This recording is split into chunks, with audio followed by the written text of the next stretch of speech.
Hello दोस्तों, नमस्ते। मेरा नाम देवेंद्र, देव एकेडमी पे आपका स्वागत है। देखो, आज हम बात करेंगे क्लास 10th की हिस्ट्री के बारे में, या कह सकते हैं एसएसटी में हिस्ट्री का पार्ट। और हिस्ट्री में जो है ये सेकंड चैप्टर है, ठीक, जिसका नाम है भारत में राष्ट्रवाद।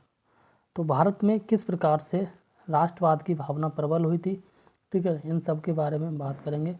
और ये एक्चुअली एनसीईआरटी के जो शॉर्ट नोट्स हैं और ये आप आराम से देख लेना एक बार, ठीक है। एंड इससे पहले आई होप आपने जो बुक पढ़ी होगी। तो यहाँ पे बात की जा रही है भारत में राष्ट्रवाद समय के अनुसार एक नज़र में, ठीक है ना, किस किस प्रकार से भारत में राष्ट्रवाद आगे बढ़ा, ठीक। तो आप सभी को पता है भारत में प्रथम स्वतंत्रता संग्राम हुआ था 1857 में, और जो कहीं ना कहीं फेल हुआ था, यानी कि अंतिम रूप से स्वतंत्रता नहीं प्राप्त हुई थी। नेक्स्ट यहाँ पर कह रहा है, और ये कह रहा है 1870 बंकिम चंद्र द्वारा जो वंदे मातरम की रचना की गई थी, ठीक है।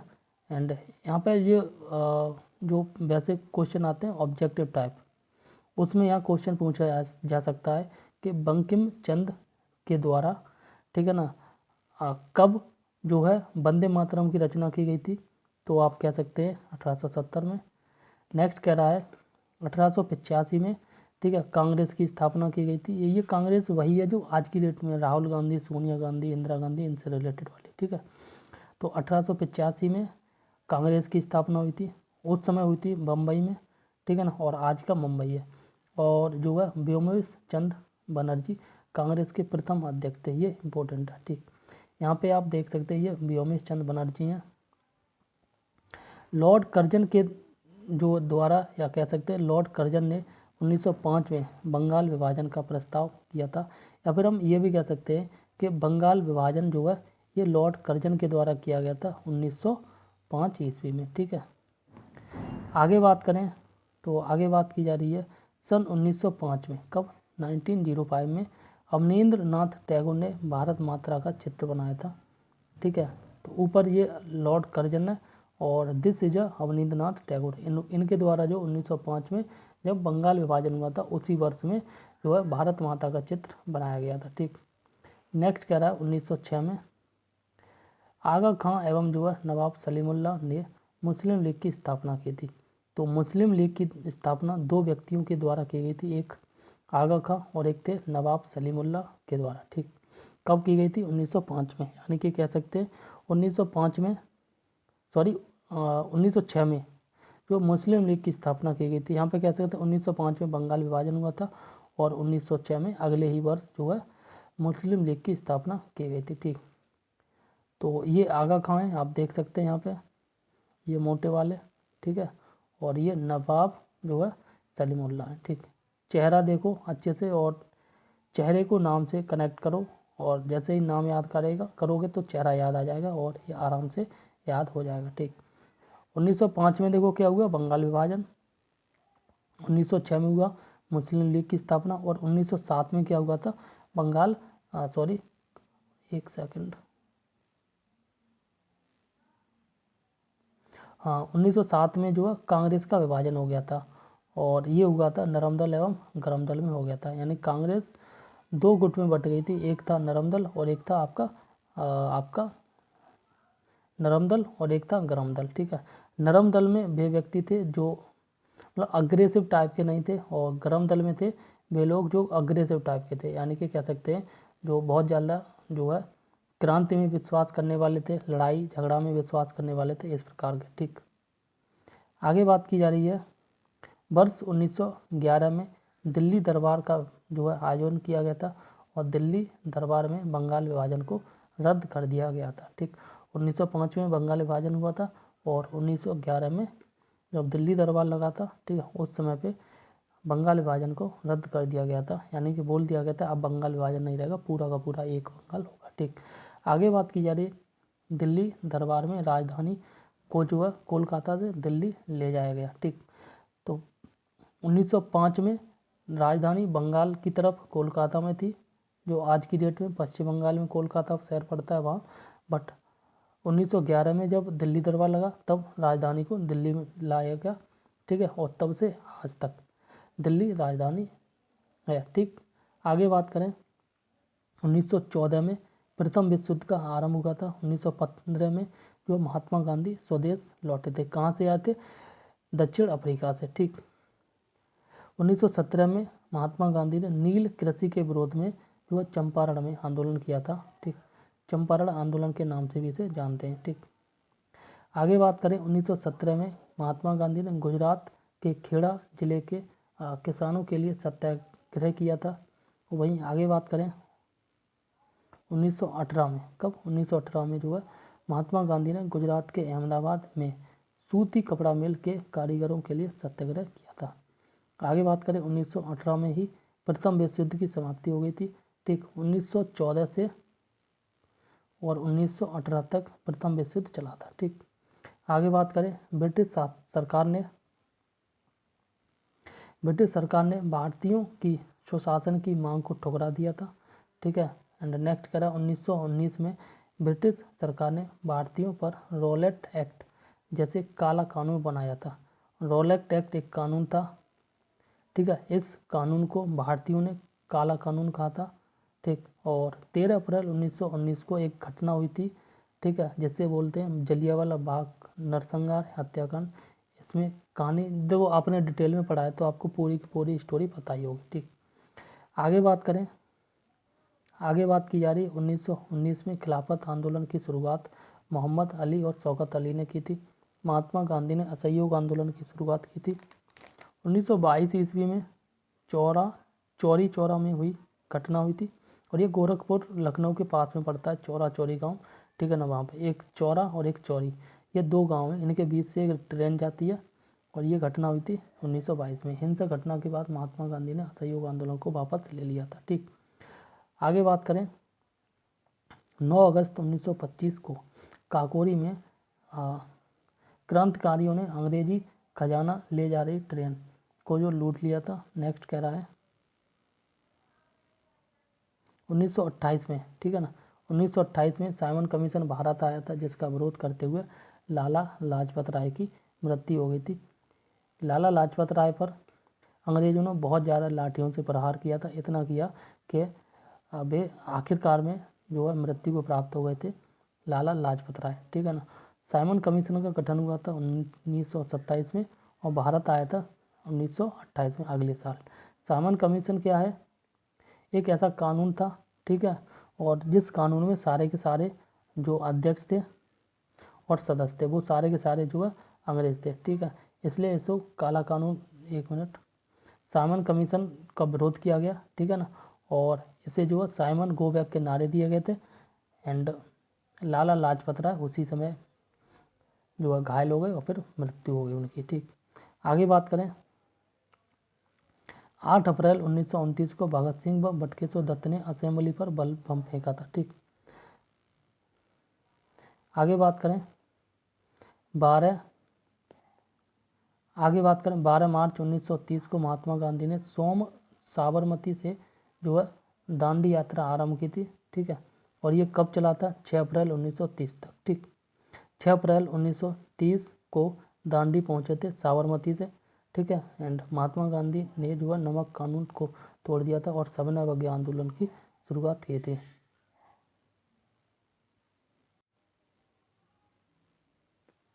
आगे बात करें 1930 में डॉक्टर अंबेडकर ने अनुसूचित जातियों को दमित वर्ग, मतलब दलित वर्ग या दबे हुए वर्ग, दमित वर्ग एसोसिएशन में संगठित किया था। ठीक, नेक्स्ट बात करें 23 मार्च 1931 को, कब? 23 मार्च 1931 को भगत सिंह, सुखदेव और राजगुरु को फांसी दी गई थी। ये 3 व्यक्ति हैं जिनको 23 मार्च 1931 को फांसी दी गई थी। इनको याद कैसे करना है? RVS के नाम से याद करना है, राजगुरु, भगत सिंह और सुखदेव। आप आगरा के आसपास के हैं तो एक कॉलेज का नाम है RVS। ठीक है ना, तो उसी से आप याद कर लो आराम से।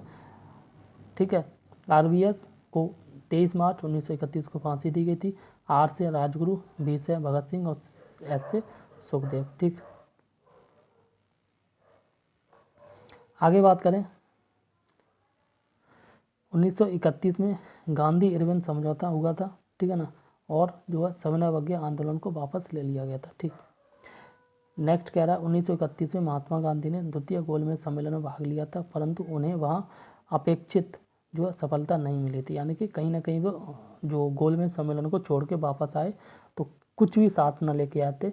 ठीक है, और एक और चीज़ बताएं, जो महात्मा गांधी थे इन्होंने जो है द्वितीय गोलमेज सम्मेलन में भाग लिया था, प्रथम गोलमेज सम्मेलन और तृतीय गोलमेज सम्मेलन में महात्मा गांधी ने भाग नहीं लिया था। ठीक, यानी कि कुल जो है 3 गोलमेज सम्मेलन हुए थे, जिसमें केवल दूसरे वाले में महात्मा गांधी ने भाग लिया था। ठीक, और एक और प्रश्न बनता है, वो ये है कि जो अम्बेडकर साहब थे इन्होंने तीनों गोलमेज सम्मेलन में भाग लिया था। ठीक, 30, 31 और 32। ठीक, 1932 में महात्मा गांधी और अम्बेडकर के मध्य जो है एक समझौता हुआ था, जिसे पूना पैक्ट के नाम से जानते हैं। 1933 में चौधरी रहमत अली सर्वप्रथम जो है पाकिस्तान का विचार रखने वाले थे, और 1935 में भारत शासन अधिनियम पारित हुआ था और प्रांतीय सरकार का गठन किया गया था। 1939 ईस्वी में जो है 1939 ईस्वी में, एक मिनट, द्वितीय विश्व युद्ध आरंभ हुआ था। ठीक है, और 1945 तक चला था। ठीक, आगे बात करें, 1940 के मुस्लिम लीग के लाहौर अधिवेशन में पाकिस्तान की मांग का संकल्प पास किया गया था। 1942 ईस्वी में भारत छोड़ो आंदोलन की शुरुआत की गई थी। कब? 1942 में। और गांधी जी ने करो या मरो का नारा दिया था। कब?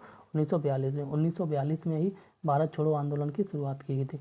1945 में अमेरिका ने जो जापान पर परमाणु हमला किया था और द्वितीय विश्व युद्ध को समाप्त हो गया था। ठीक, आगे बात करें, 1946 में कैबिनेट मिशन संविधान सभा के प्रस्ताव के साथ भारत आया था। एंड आगे बात करें, 15 अगस्त 1947 को जो है भारत आज़ाद हुआ था। ठीक, यहाँ पे बात की जा रही है राष्ट्रवाद का अर्थ क्या होता है। ठीक है ना, राष्ट्र के प्रति जो प्रेम की भावना होती है, ठीक है ना, और जब कोई कष्ट आता है तो सर्व पर राष्ट्र को हम जो प्राथमिकता देते हैं, वही ओवरऑल राष्ट्र प्रेम होता है, उसी को हम राष्ट्रवाद कहते हैं। ठीक, यहाँ पे देख लो, अपने राष्ट्र के प्रति प्रेम की भावना, एकता की भावना तथा जो एक समान चेतना राष्ट्रवाद कहलाती है। यह लोग समान ऐतिहासिक, राजनीतिक एवं सांस्कृतिक विरासत साझा करते हैं। कई बार लोग जो है विभिन्न भाषाई समूह के हो सकते हैं, जैसे भारत में। ठीक है, लेकिन राष्ट्र के प्रति उन्हें जो है एक सूत्र में बांधे रखता है उनका प्रेम। ठीक है, आगे बात करें, राष्ट्रवाद को जन्म देने वाले कारक कौन कौन से हो सकते हैं। जैसे यूरोप में राष्ट्र राज्यों के उदय से हुआ था, उससे जुड़ा था। भारत, वियतनाम जैसे उपनिवेशों में जो है उपनिवेशवाद विरोधी आंदोलन से जुड़ा है राष्ट्रवाद। एंड भारत में राष्ट्रवाद की भावना पनपने के कारक। ठीक, यहाँ पे बात करें, साहित्य लोक कथाओं, गीतों और चित्रों के माध्यम से जो है राष्ट्रवाद का प्रसार हुआ है। भारत माता की छवि रूप लेने लगी। ठीक, एंड आगे बात करें, लोक कथाओं के द्वारा जो राष्ट्रीय पहचान की गई और चिन्हों और जो है प्रतीकों के प्रति जागरूकता हुई, जैसे झंडा। ठीक है, एंड वही बात करें, इतिहास की पुनर्व्याख्या। आगे बात की जा रही है, पहला विश्व युद्ध, खिलाफत और असहयोग आंदोलन। ठीक है, तो पहला विश्व युद्ध, ठीक है, इसके बारे में बात की जाएगी यहाँ पे, खिलाफत आंदोलन के बारे में और असहयोग आंदोलन के बारे में। अच्छा, पहला विश्व युद्ध जो हुआ था ये 1914 से 1918 तक हुआ। ठीक है, वहीं दूसरे विश्व युद्ध की बात करिए, डेट इंपॉर्टेंट है, 1939 से 1945 तक हुआ था। दोनों विश्व युद्ध याद कर लेना, यहाँ से प्रश्न मतलब प्रश्न भी बनेगा, और जब हम लॉन्ग टाइप क्वेश्चन करेंगे तो वहाँ से ही प्रश्न बनेगा। ठीक, आगे बात करें, प्रथम विश्व युद्ध का भारत पर प्रभाव क्या पड़ा था और युद्ध के बाद की परिस्थितियाँ क्या रही। ठीक है, सिंपल है, क्या रही होंगी, बेरोजगारी रही होगी। ठीक है, बर्बादी रही होगी। ठीक, और बहुत बड़े स्तर पे नुकसान रहा होगा। ठीक, तो यही सारे पॉइंट आप लिख लेना। जैसे युद्ध के कारण रक्षा संबंधी खर्चे में बढ़ोतरी हो गई। ठीक है, इसे पूरा करने के लिए कर्ज लिए गए, टैक्स बढ़ाए गए, और अतिरिक्त जो है राजस्व जुटाने के लिए कस्टम ड्यूटी और जो इनकम टैक्स को बढ़ाना पड़ा। युद्ध के वर्षों में तेज़ी से कीमतें बढ़ने लगी और 1913 से 18 के बीच दाम दोगुने हुए थे। दाम बढ़ने से कई आदमी को अत्यधिक परेशानी हुई।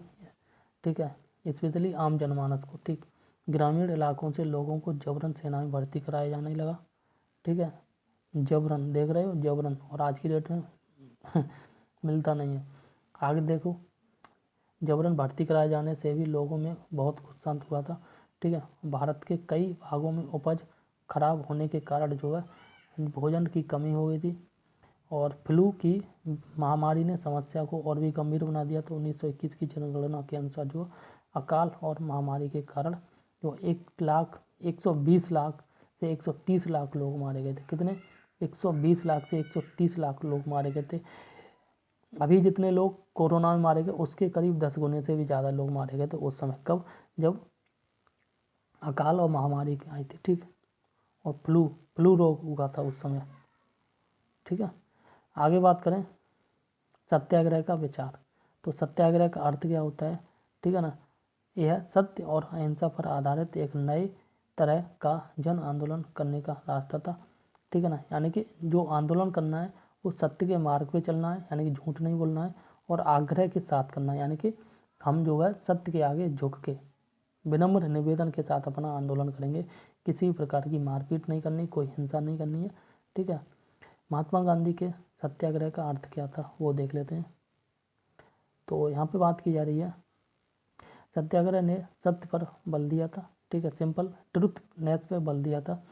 गांधी जी का मानना था कि यदि कोई सही मकसद के लिए लड़ रहा हो तो अपने ऊपर जो है उसे अपने ऊपर अत्याचार करने वाले से लड़ने के लिए ताकत की ज़रूरत नहीं होती। अहिंसा के माध्यम से एक सत्याग्रही लड़ाई जीत सकता है, ठीक। आगे बात करें महात्मा गांधी के द्वारा जो है भारत में किए गए सत्याग्रह के आरंभ। जैसे महात्मा गांधी जो 1915 में दक्षिण अफ्रीका से भारत लौटे थे। महात्मा गांधी की जन आंदोलन की उपन्यास पद्धति को सत्याग्रह के नाम से जाना जाता है। भारत में सबसे पहले चंपारण बिहार 1917 में दमनकारी बागान व्यवस्था के खिलाफ नील की खेती करने वाले किसानों को प्रेरित किया गया। 1917 में खेड़ा गुजरात किसानों को जो है कर में छूट दिलवाने के लिए उनके संघर्ष में समर्थन दिया। फसल खराब हो जाने व प्लेग की बीमारी के कारण जो है किसान लगान चुकाने की हालत में नहीं थे, ठीक है। एंड वहीं आगे बात करें अहमदाबाद गुजरात में पड़ता है अहमदाबाद। गुजरात 1918 में कपड़ा कारखाने में काम करने वाले मजदूरों के समर्थन में जो है सत्याग्रह आंदोलन किया गया। अब हम बात करें रॉलेट एक्ट 1919 के बारे में। तो रॉलेट एक्ट का मुख्य प्रावधान क्या है, ठीक। तो इसका मुख्य प्रावधान है और वो है आपका राजनीतिक कैदियों को बिना मुकदमे चलाए जो है 2 साल तक जेल में बंद रखने का प्रावधान। रॉलेट एक्ट का उद्देश्य जो है भारत में राजनीतिक गतिविधियों को दमन करने के लिए। रॉलेट एक्ट अन्यायपूर्ण क्यों था? क्योंकि भारतीयों की नागरिक आज़ादी पर प्रहार किया गया था और भारतीय सदस्यों की सहमति के बगैर जो है पास किया गया था, ठीक है। आगे बात करें रॉलेट एक्ट के परिणाम के बारे में। तो यहाँ पे आप देख सकते हैं 6 अप्रैल को महात्मा गांधी के नेतृत्व में एक अखिल भारतीय हड़ताल का आयोजन किया गया था। विभिन्न शहरों में रैली निकाले गए, जुलूस निकाले गए थे और रेलवे वर्कशॉप में भी कामगारों की हड़ताल हुई थी, ठीक। दुकानें बंद हो गई थी। स्थानीय नेताओं को हिरासत में ले लिया गया था और बैंकों, डाकखानों और रेलवे स्टेशन पर हमले हुए थे। रॉलेट एक्ट 1919 विस्तार से देख लो क्या है इसमें। इंपीरियल लेजिस्लेटिव काउंसिल के द्वारा 1919 में रॉलेट एक्ट को पारित किया गया था। भारतीय सदस्यों ने इसका समर्थन नहीं किया था, लेकिन फिर भी यह पारित हो गया था। इस एक्ट ने सरकार को राजनीतिक गतिविधियों को चलने के लिए असीम शक्ति प्रदान किए थे। इसके तहत जो बिना ट्रायल के ही जो राजनीतिक कैदियों को 2 साल तक बंदी बनाया जा सकता था। 6 अप्रैल 1919 को रॉलेट एक्ट के विरोध में महात्मा गांधी ने, या कह सकते हैं गांधी जी की बात है, ठीक है ना, महात्मा गांधी ने राष्ट्रवादी आंदोलन की शुरुआत की थी। कब की थी? 6 अप्रैल 1919 को, ठीक है। हड़ताल के बाद या हड़ताल का जो शुरू होने का आह्वान होता है, एक तरह से घोषणा करना। आह्वान को भारी समर्थन प्राप्त हुआ था। अलग अलग शहरों में लोग इसके समर्थन में निकल पड़े थे। दुकानें बंद हो गई थी और रेल कारखाने मजबूत जो हड़ताल पर चले गए थे। अंग्रेजी हुकूमत ने राष्ट्रवादियों पर कठोर कदम उठाने का निर्णय लिया था। कई स्थानीय नेताओं को जो है बंदी बना लिया गया था और महात्मा गांधी को दिल्ली में प्रवेश करने से रोका गया था, ठीक। जलियांवाला बाग हत्याकांड की घटना की बात देख लेते हैं। इसमें बात की जा रही है 10 अप्रैल 1919 को अमृतसर में पुलिस ने अमृतसर में पुलिस ने जो है शांतिपूर्ण प्रदर्शनकारियों पर गोलियां चलाई थी। इसके कारण जो है लोगों ने जगह जगह पर सरकारी संस्थानों पर आक्रमण किया था। अमृतसर में मार्शल लॉ लागू हो गया था और इसकी कमान जो है जनरल डायर के हाथों में सौंप दी गई थी। ठीक, जलियांवाला बाग का दुखद नरसंहार 13 अप्रैल को उस दिन हुआ था जिस दिन पंजाब में बैसाखी मनाई गई थी। ठीक है, तो ये जो जलियांवाला नरसंहार हुआ था 13 अप्रैल को, और इसी दिन जो है पंजाब में बैसाखी मनाई गई थी। ठीक है, यानी कि कह सकते बैसाखी का जो त्यौहार था। ठीक, और ये पंजाब के कहाँ पे हुई थी? अमृतसर में हुई थी। ठीक, ग्रामीणों का एक जत्था जो है जलियांवाला बाग में लगे एक मेले में जो है शरीक यानी कि मतलब इकट्ठे हुआ होने आया था। यह बाग चारों तरफ से बंद था, निकलने के रास्ते संकीर्ण थे। और आगे बात कर रहा है, जनरल डायर ने निकलने के रास्ते को भी बंद करवा दिए थे और भीड़ पर गोली चलवा दी थी। ठीक, आगे बात करें, इस जो है दुर्घटना में सैकड़ों लोग मारे गए थे और सरकार का रवैया बड़ा ही क्रूर था। ठीक है, इससे चारों तरफ हिंसा फैल गई थी। महात्मा गांधी ने आंदोलन को वापस ले लिया था क्योंकि वे हिंसा नहीं चाहते थे। ठीक है ना, देखो ये पंजाब का रीजन है, पंजाब का जो है ये आपका पड़ता है अमृतसर शहर, और अमृतसर में एक पार्क था और बैसाखी का त्यौहार था, तो लोग जो है एक मेले में गए थे। ठीक है, मेले के आसपास में ही एक जो है पार्क था, पार्क में लोगों ने जो है एक मीटिंग रखी थी और ये मीटिंग थी कहीं ना कहीं जो रोलर एक्ट आया था उसके विरोध में। ठीक, जो इंडिया के जितने भी लोग थे वो सारे के सारे जो है बिना हथियार के थे। ठीक है, एक तरह से भी त्यौहार मनाने आए थे। ठीक, सारे के सारे लोग, और वहीं पे लोगों ने मीटिंग की थी। जैसे ही डायर को पता चला, डायर ने अपनी सेना भेजी। ठीक है, मैं दोबारा बनाता हूँ, ध्यान से सुन लेना। डायर ने अपनी सेना भेजी और जो पार्क था, इस पार्क के चारों ओर सेना को खड़ा कर दिया। ठीक है, इस प्रकार से चारों ओर खड़ा कर दिया था। ठीक है, और आगे बात करें, पार्क का एक छोटा सा गेट था, एक ही गेट था। ठीक है ना, जिससे लोग आ रहे थे और जा रहे थे, वहाँ भी रास्ते को बंद करवा दिया। उसमें एक कुआं भी था और इस प्रकार से लोग बैठे थे सारे। ठीक है, आप देख सकते हैं, थोड़ा सा कल्पना कर सकते हैं। ठीक है, तो चारों तरफ से डायर ने ऑर्डर दे दिया कि गोली चला दो। ठीक है, तो जितने भी लोग थे अंदर वो सारे के सारे जो एक दूसरे की तरफ भाग रहे थे। ठीक है, बहुत सारे लोग कुआं में गिर के मर गए। ठीक है, और बाकी जो बचे थे वे लोग गोली से मर गए। ठीक है, और गेट पे भी बंदूकधारी थे। तो इस प्रकार की घटना हुई थी जिसे जो है जलियांवाला बाग हत्याकांड कहते हैं, और ये आज की डेट में पंजाब के अमृतसर शहर में है। ठीक, ये सारी घटना होने के बाद महात्मा गांधी ने जो है आपका असहयोग आंदोलन वापस ले लिया था, क्योंकि महात्मा गांधी हिंसा मतलब यही मारपीट काटपीट, ठीक है ना, गोलीबारी, इन सब के विरोधी थे। इसलिए जलियांवाला बाग हत्याकांड का प्रभाव, तो भारत के बहुत सारे शहरों में लोगों पर जो है लोग सड़क पर उतर आए थे, मतलब गुस्सा में। ठीक है, हड़तालें होने लगी थी, लोग जो है पुलिस से मोर्चा लेने लगे थे, मोर्चा का मतलब पुलिस से बढ़ने लगे थे, और सरकारी इमारतों पर भी जो हमला होने लगा था। सरकार ने निर्ममतापूर्ण मतलब बिना ममता के यानी कि रवैये अपनाया था, यानी कि जो लोग हड़ताल कर रहे थे, जो लोग सरकार का विरोध कर रहे थे, जो लोग आंदोलन कर रहे थे, ठीक है ना, उन लोगों पर सरकार ने जो दोबारा से मारपीट का काम स्टार्ट कर दिया था और लोगों को अपमानित किया और आतंकित किया। ठीक है, सत्याग्रहियों को जमीन पर नाक रगड़ने के लिए मजबूर किया, सड़क पर घिसकर चलने के लिए मजबूर किया, सारे जो साहेब अंग्रेजों को सलाम करने के लिए मजबूर किया गया, लोगों को कोड़े मारे गए और गुजरांवाला पंजाब के गांव पर बम बरसाए गए। ठीक है, इस प्रकार से अंग्रेजों ने जलियांवाला बाग हत्याकांड के बाद इस प्रकार से निर्मम रूप से जो एक्शन लिया था। ठीक, आगे बात की है आंदोलन के विस्तार की आवश्यकता। रॉलेट सत्याग्रह मुख्यतः जो है शहरों तक ही सीमित हुआ था। ठीक है, गाँवों में नहीं आया था। महात्मा गांधी को लगा कि भारत में आंदोलन का विस्तार होना चाहिए। उनका मानना था कि ऐसा तभी हो सकता है जब हिंदू और मुस्लिम जो है एक मंच पर आ जाएंगे, यानी कि हिंदू और मुस्लिम जो है दोनों के दोनों लोग एक हो जाएंगे, इकट्ठे हो जाएंगे। ठीक, ये महात्मा गांधी का जो है विचार था। इसलिए महात्मा गांधी ने जो खिलाफत आंदोलन का साथ दिया था। खिलाफत का मुद्दा देख लेते हैं क्या है। खिलाफत शब्द खलीफा शब्द से निकला है, जो ओटोमन तुर्की का सम्राट होने के साथ जो एक साथ के साथ साथ जो इस्लामिक विश्व का आध्यात्मिक नेता भी था। प्रथम विश्व युद्ध में तुर्की की हार हुई थी और यह अफवाह फैल गई थी तुर्की पर एक जो अपमानजनक संधि थोपी गई जाएगी, इसलिए खलीफा की तत्कालिक शक्तियों की रक्षा के लिए मार्च 1919 में अली बंधुओं के द्वारा जो है बम्बई में एक खिलाफत समिति का गठन किया गया था। ठीक, आगे बात करें महात्मा गांधी ने क्यों खिलाफत का मुद्दा उठाया, आप कह सकते हैं क्यों जो है खिलाफत आंदोलन का साथ दिया। रॉलेट सत्याग्रह की असफलता के बाद यानी कि फेल के होने के बाद जो है महात्मा गांधी पूरे भारत में और भी ज़्यादा जन आधार वाला आंदोलन खड़ा करना चाहते थे। उन्हें विश्वास था कि बिना हिंदू और मुस्लिम को एक दूसरे के समीप लाए ऐसा कोई अखिल भारतीय आंदोलन खड़ा नहीं किया जा सकता, इसलिए उन्हें खिलाफत का मुद्दा उठाया।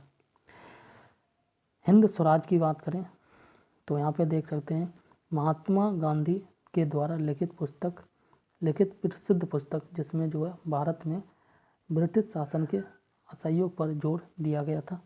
असहयोग आंदोलन की बात करें, असहयोग क्यों हुआ था, ठीक है, तो उसका रीजन देख लेते हैं।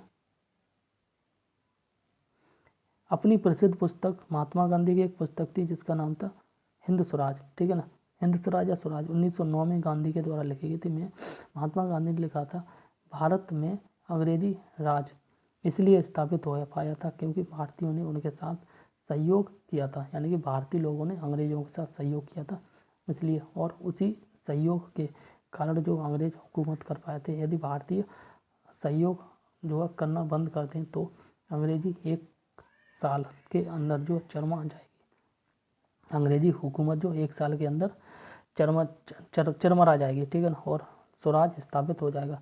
गांधी जी को विश्वास था कि यदि भारतीय लोग सहयोग करना बंद करने लगे तो अंग्रेजों के पास जो है भारत को छोड़कर चले जाने के अलावा जो है और कोई चारा नहीं रहेगा। ठीक, असहयोग आंदोलन के कारण अगर हम बात करें आगे, प्रथम जो है महायुद्ध की समाप्ति पर अंग्रेजों के द्वारा जो है भारतीय जनता का शोषण किया गया और अंग्रेजों द्वारा स्वशासन प्रदान करने से मुकर जाना और रॉलेट एक्ट का पारित होना, जलियांवाला बाग हत्याकांड होना और कलकत्ता अधिवेशन में वर्ष 1920 में कांग्रेस के द्वारा जो असहयोग आंदोलन का प्रस्ताव बहुमत से पारित कर देना। आगे बात करें असहयोग आंदोलन के कुछ प्रस्ताव। अंग्रेजी सरकार के द्वारा प्रदान की गई उपाधियों को वापस ले लेना, सिविल सर्विस, सेना, पुलिस, कोर्ट, लेजिस्लेटिव काउंसिल और स्कूलों का बहिष्कार, ठीक है, ये सब। आगे देखें विदेशी वस्तुओं का बहिष्कार, यदि सरकार अपनी दमनकारी नीतियों के वजह से जो बाज न आए तो संपूर्ण अवज्ञा आंदोलन शुरू करना। ठीक, असहयोग आंदोलन से संबंधित कांग्रेसी अधिवेशन जिसमें सितंबर 1920 में असहयोग पर जो स्वीकृति अन्य नेताओं के द्वारा ली गई थी और दिसंबर 1920 को स्वीकृति पर मोहर लगा दी गई तथा इसकी शुरुआत पर सहमति हुई। ठीक, आंदोलन के भीतर अलग अलग धाराएं जिसमें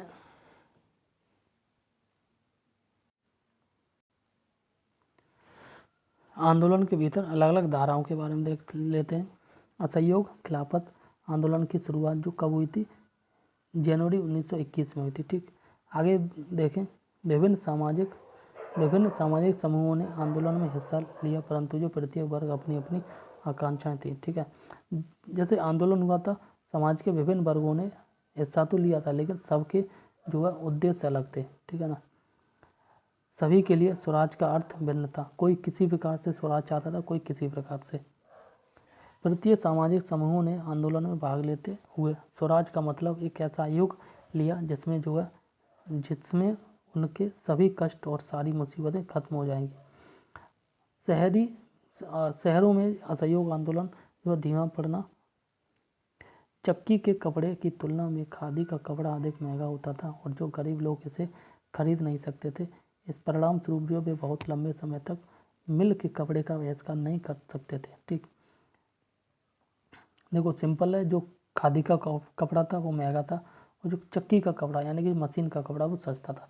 तो गरीब जो आदमी पैसा कम है तो सस्ते लेगा तो जो है मशीनों के कपड़े लेगा। मशीनों को कपड़े थे अंग्रेजों के, तो इसलिए जो गरीब जनता ने कहीं ना कहीं उस दम से जो है सही आंदोलन का साथ नहीं दिया जिस दम से देना चाहिए। ठीक, आगे बात करें वैकल्पिक भारतीय संस्थान वहाँ नहीं थे, ठीक है, जिनका इस्तेमाल अंग्रेज़ों की जगह किया जा सकता था। ये ऊपर आने के लिए जो है धीमे थे।